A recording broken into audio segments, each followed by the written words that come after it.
tonight. States putting handcuffs on their cities. The VA asks vets for its money back. And Rachel Dolezal is back. I don't actually identify as African American, I identify as Black.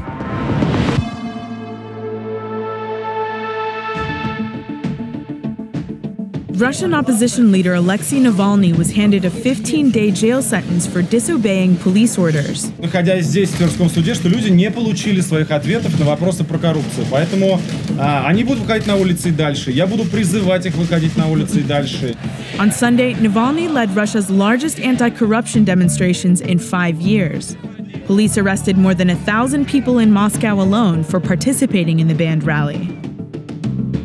The day after Hong Kong elected a pro-Beijing leader, Carrie Lam, Hong Kong police arrested 9 of the people who organized pro-democracy protests in 2014, including university professors and a reverend.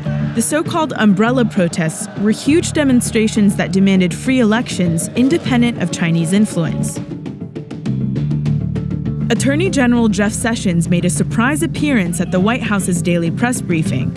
He told reporters that from now on, state and local governments have to prove they're not sanctuaries for undocumented immigrants before they're given Justice Department grants. Such policies cannot continue. They make our nation less safe by putting dangerous criminals back on the streets.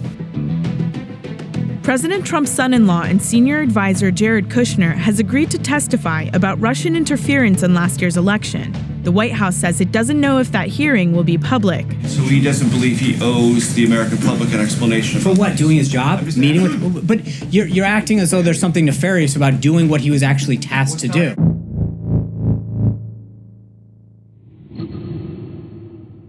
Last year, the Department of Defense came under intense criticism for demanding that nearly 10,000 California National Guard soldiers return their enlistment bonuses, which the Pentagon said it had paid by accident. Now, a Vice News investigation has uncovered a separate accounting debacle. The Department of Veterans Affairs says it gave tens of thousands of vets too much money in benefits, and it's demanding that they pay up. Josh Hirsch explains.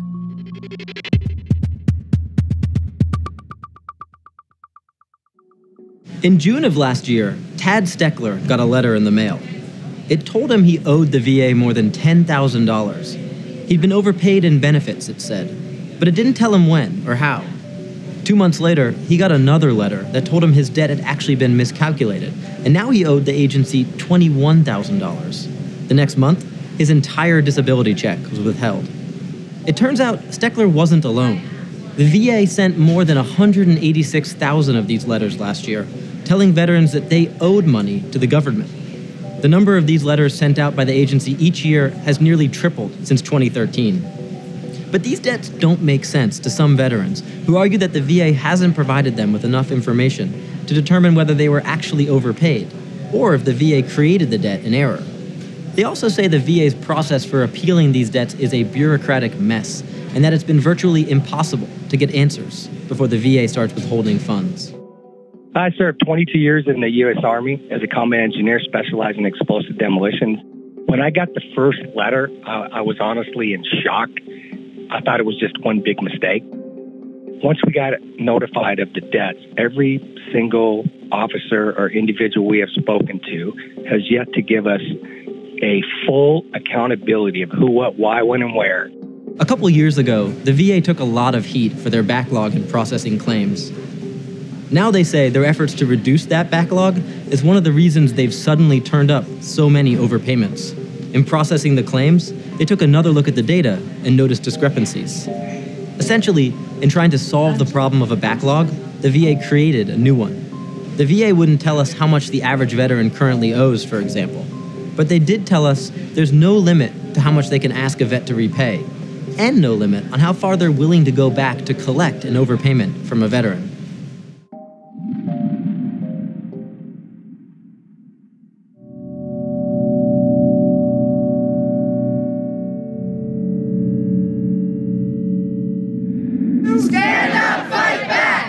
Now that the Republican health care plan has crashed and burned, And the GOP bill died! the White House is eager to move on to its next big priority, tax reform. which the Treasury Secretary wants to get done by the end of the summer. But that could prove just as difficult as health care. And there are two big legislative obstacles standing in the way already. Shauna Thomas has more from Washington. I'm disappointed because we could have had it, so I'm disappointed. I'm a little surprised, to be honest with you. What this administration may or may not have learned from last week's healthcare embarrassment, no one gets anything done by themselves in Washington. There is no going it alone. We're moving on to tax reform. We've got the budget coming up. I think it's more or less a warning shot that we are willing to talk to anyone. We always have been. And President Trump needs help on a couple of things that are more pressing than tax reform, namely funding the government and raising the debt ceiling. The first place to look for help is to Congressman Mark Meadows and the 36 or so hardcore conservatives in the Freedom Caucus who brought down the health care bill. The government runs out of money on April 28th, and Meadows knows he's got even more power now. Power to insist on conservative priorities like defunding Planned Parenthood, something he was coy about in interviews this weekend. Now the possibility that you would try to defund Planned Parenthood in this government funding initiative, do you need that in order to pass government funding in April? Well, I think what we need from the Senator Schumer is really a willing partner. He's not going to find a willing partner on the Democratic side of the aisle. Good afternoon, everyone. Planned Parenthood is basically a sacred cow for Democrats and an easy thing to get primaried over. And then there's the debt limit, which is the amount of money the United States is allowed to borrow to keep meeting its financial obligations. Sometime in the fall, it will have to be increased so the government can pay its bills. Freedom Caucus members have held raising the debt ceiling hostage before to try to rein in spending. But Trump wants to spend money on things like infrastructure. So do the Democrats. And that presents President Trump and Speaker Ryan with a difficult choice. They can play ball with the Freedom Caucus, but the results are likely to be so unacceptable to Democrats that they'll never get through the Senate, where Democrats can block things they don't like. The other option offers a better shot at keeping the government's lights on, but risks offending Trump's base. Sitting down with Nancy Pelosi and the Democrats and cutting a deal. The fight for a higher minimum wage and paid sick leave has been gaining traction in progressive cities across the U.S., but conservative state legislatures have found a way to rein in cities' progressive impulses through state laws that prevent them from passing their own.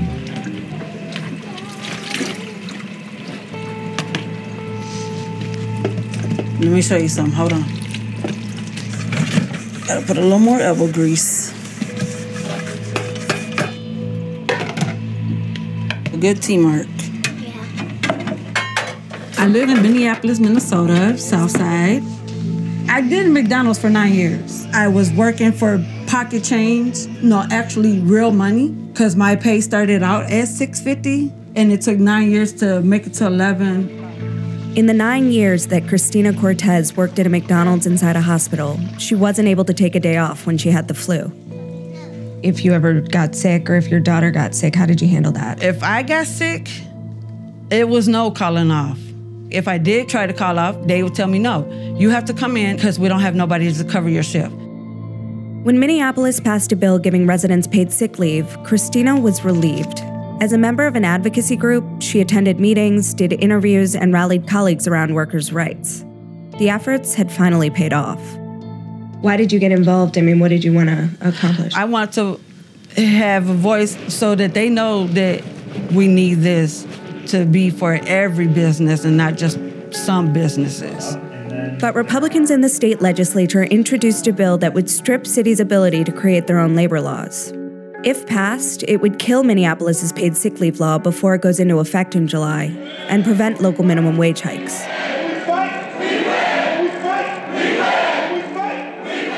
In early March, protesters descended on the state capitol. Many workers had fought for more than a year for paid sick leave.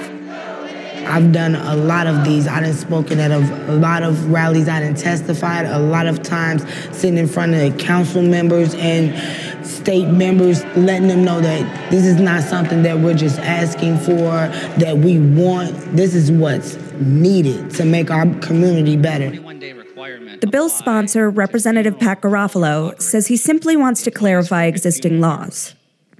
Businesses were very concerned about what the uncertainty of having ordinances decide labor policy. And so it's the Minneapolis ordinance, even though it's based just in the city, it doesn't apply to just the businesses in their city. It applies to those employees who just are simply traveling through their city for 80 hours. The Minneapolis ordinance applies to them regardless of where they're based out of. Garofalo's bill is one of a growing number of preemption bills being pushed by conservatives in state legislatures. They prevent local governments from creating their own laws on everything from gun control to sanctuary cities to pesticide control. On preempting paid sick leave, 15 states have already passed these kinds of bills, and 10 more states are considering it. But even Garofalo acknowledged that the consequences of a patchwork of labor laws may not be that dire.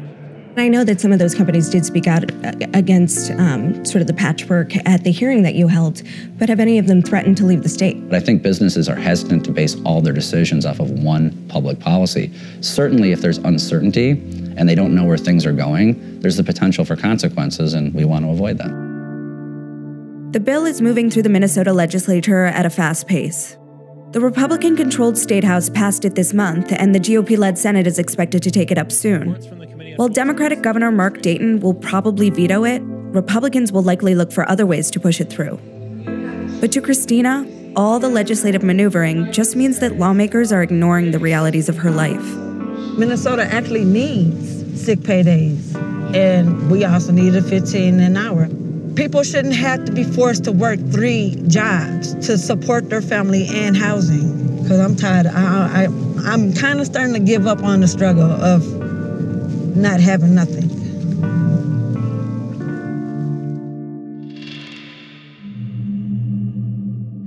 Today we take one more step in putting the jobs, wages, and economic security of American citizens first. On Friday, the Trump administration approved the construction permit for the Keystone XL pipeline, which will transport more than 800,000 barrels of oil each day from tar sands in Western Canada to refineries on the U.S. Gulf Coast. The White House is banking on it as a big win for jobs and economic growth, but they may end up being disappointed. It's easy to look at the Trump administration's approval of the Keystone XL pipeline and go, great, he's bringing back oil jobs to America. But the backdrop for this decision paints a different picture. In the last year, big oil companies like Shell Oil and Statoil have decided, on their own, to back out of tar sands oil production projects because they're expensive and unpopular. So why would the Trump administration bother resurrecting this pipeline project? According to President Trump and his advisors, the fossil fuel industry is in decline, and they blame a combination of environmental regulations and lack of infrastructure. So that's what they've tackled, by removing regulations like the stream protection rule for coal mining and approving the contested Keystone XL pipeline. But that view means that the Trump administration is ignoring 2 important truths about fossil fuels in the US. First, oil companies spend very little on regulation compliance, which means getting rid of them isn't going to save them that much money. Second, most big oil companies aren't actually in decline. Companies that extract from tar sands are still making money.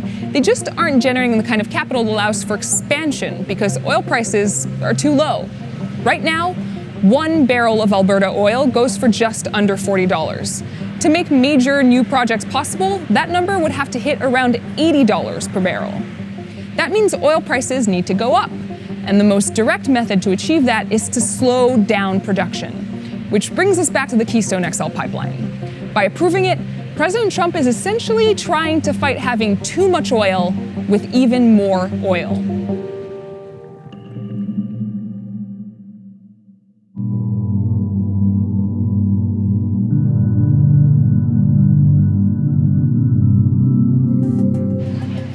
There are a few places more quintessentially British than the corner pub. Tim Martin runs more than 900 of them. He's the boss of J.D. Wetherspoon, the UK's largest independent pub chain.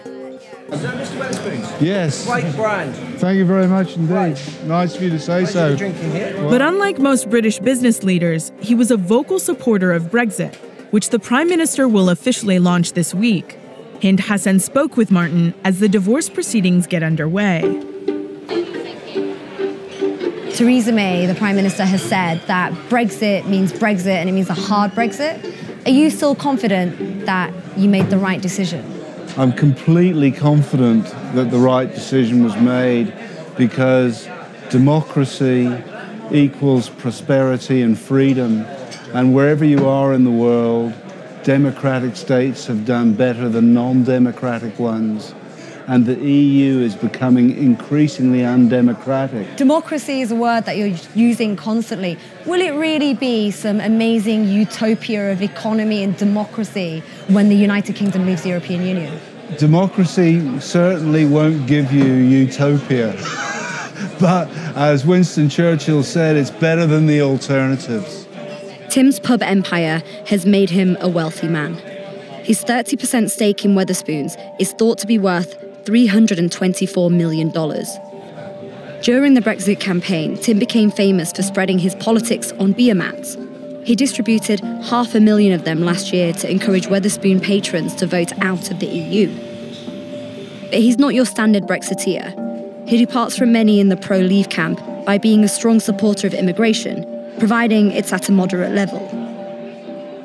I take a liberal attitude towards immigration and feel it's a benefit to the country. It has to be controlled, though, by our own government. By supporting Brexit, haven't you just screwed over those EU workers that you have? I don't think so. Not one EU worker has come up to me on my weekly pub visits and said you shouldn't have adopted the line. They might not be so confident to go to their boss and say that. Or write me a letter or even criticise me in the press. We should have granted legal rights to stay here to the people who are here now. I think they came here legally and that would be the right thing to do. Once Article 50 is triggered on Wednesday by Theresa May, the complex negotiations of the UK's withdrawal from the EU officially begins. If Theresa May is presented with a deal that isn't good enough, should she walk away? She should definitely walk away without a deal. I think that too much is made of a deal with the EU. We don't have a trade deal, and nor does the EU with the United States of America, the biggest economy in the world. But as a businessman, how can you have confidence in not having a deal when you don't know what could potentially happen? The confidence comes from increasing the level of democracy, and that will produce economic benefits. Australia, New Zealand, North America aren't in the EU.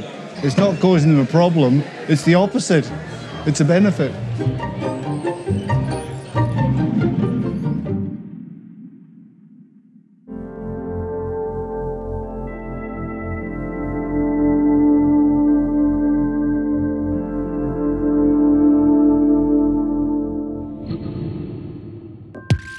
Rachel Dolezal used to run the Spokane, Washington chapter of the NAACP, the legendary civil rights group chartered to support Black Americans.